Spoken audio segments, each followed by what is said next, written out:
France में संसदीय चुनाव के नतीजे आ चुके हैं और इस बार फ्रांस में बड़ा उलटफेर हुआ है।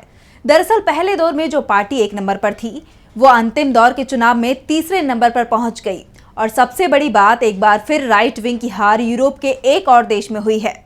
दक्षिणपंथी नेशनल रैली यानी एनआर गठबंधन पहले दौर के चुनाव में सबसे आगे था, लेकिन अंतिम परिणाम में उसे 577 सदस्यों वाली नेशनल असेंबली में सिर्फ 143 सीटें मिली हैं, जबकि वामपंथी न्यू पॉपुलर फ्रंट यानी एनपीएफ गठबंधन 182 सीटें जीतकर सबसे बड़े गठबंधन के रूप में सामने आया है। फ्रांस के राष्ट्रपति इमैनुअल मैक्रों की रेनेसा पार्टी को 163 सीट मिली हैं और वो दूसरे नंबर पर रही है, जबकि वोटिंग से पहले माना जा रहा था कि रेनेसा की पार्टी के लिए 100 सीट जीतना भी मुश्किल होने वाला है। नेशनल असेंबली में बहुमत के लिए किसी भी पार्टी को 289 सीटें जीतना जरूरी है, लेकिन इस बार किसी भी दल या गठबंधन को बहुमत नहीं मिल पाया है। इस बीच हार की जिम्मेदारी लेते हुए फ्रांस के प्रधानमंत्री गैब्रियल अटल ने राष्ट्रपति मैक्रो को अपना इस्तीफा सौंप दिया है। वैसे इस बार के चुनाव परिणाम इसलिए चौंकाने वाले हैं कि इससे पहले 30 जून को पहले दौर के चुनाव हुए थे। तब दक्षिणपंथी पार्टी नेशनल रैली यानी एनआर ने सबसे ज्यादा 35.15% वोट हासिल किए थे। दूसरे नंबर पर वामपंथी न्यू पॉपुलर फ्रंट गठबंधन रहा, इसे 27.99% वोट मिले। वहीं मैक्रो की रेनेसा पार्टी सिर्फ 20.76% वोट हासिल करने में कामयाब रही। इसके बाद अंतिम दौर के लिए फिर से वोटिंग कराई गई, जिसमें उन दलों या गठबंधन को हिस्सा लेने की अनुमति थी जिन्हें पहले चरण में 12.5% से ज्यादा वोट मिला हो, और दूसरे चरण की वोटिंग में पासा पूरी तरह से पलट गया। नेशनल रैली के वोट में कमी आई तो लेफ्ट और मैक्रो की पार्टी का वोट शेयर बढ़ गया। अब सरकार बनाने के लिए जोड़तोड़ शुरू होगा। फ्रांस में गठबंधन की सरकार बनाने का इतिहास नहीं रहा है, ऐसे में इस बार फ्रांस मुश्किल में दिख रहा है।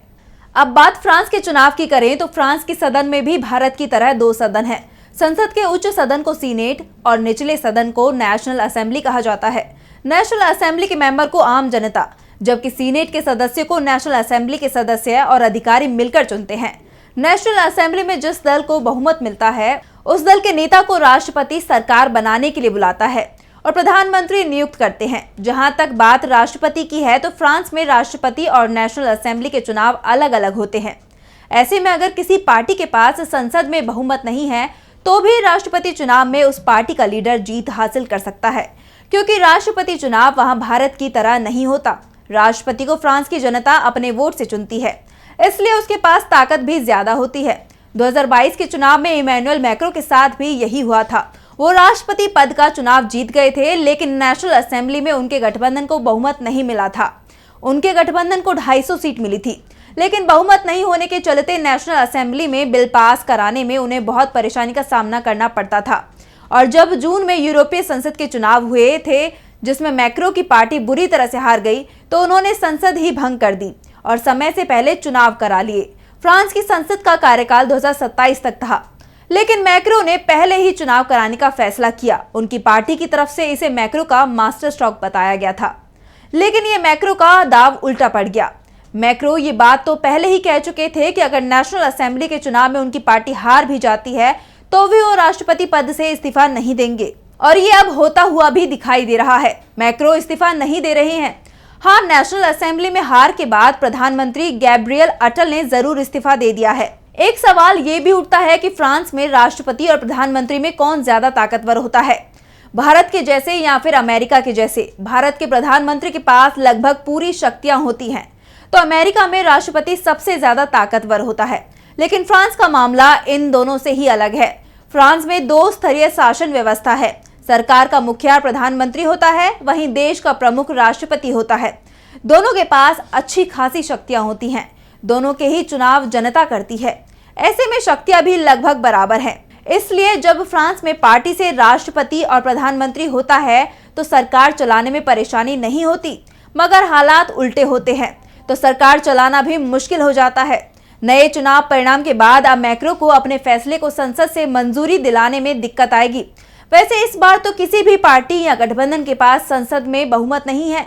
ऐसे में जिस दल का भी प्रधानमंत्री होगा, उसके लिए भी अपनी सरकार के निर्णयों को लागू करने के लिए संसद की मोहर लगवाने में परेशानी का सामना करना पड़ेगा। सबसे बड़ी बात तो ये कि कोई दल बहुमत के लिए जरूरी 289 के नंबर के आसपास ही नहीं है।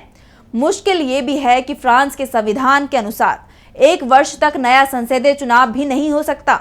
इसलिए अगर किसी गठबंधन को बहुमत नहीं मिलता तो फ्रांस में 1 साल तक अस्थिरता के हालात बने रहेंगे। वैसे कहा यह भी जा रहा है कि मैक्रो अब नेशनल असेंबली के गठन तक इंतजार करेंगे। उनकी पहली बड़ी चिंता दक्षिणपंथी दल को लेकर थी, लेकिन उसे फ्रांस की जनता ने ही नकार दिया है, जिससे मैक्रो को थोड़ी राहत जरूर मिल गई है। ऐसे में संसद में अपनी स्थिति मजबूत बनाने के लिए वो लेफ्ट गठबंधन से हाथ मिला सकते हैं। इससे पहले भी वो ऐसा कर चुके हैं। कोशिश है कि नेशनल रैली को किसी तरह से सत्ता से दूर रखा जाए। ऐसे में सवाल ये भी उठ रहे हैं कि नई गठबंधन सरकार के आने के बाद भारत और फ्रांस के रिश्तों पर क्या असर पड़ा। मैक्रो के कार्यकाल में फ्रांस भारत का एक रणनीतिक साझेदार बनकर उभरा है। दोनों देशों के बीच कई सामरिक समझौते हुए हैं। ऐसे गठबंधन सरकार के चलते दोनों देशों के बीच के रिश्तों में थोड़ा असर जरूर पड़ सकता है, लेकिन बहुत ज्यादा असर होगा इसकी संभावना नहीं है।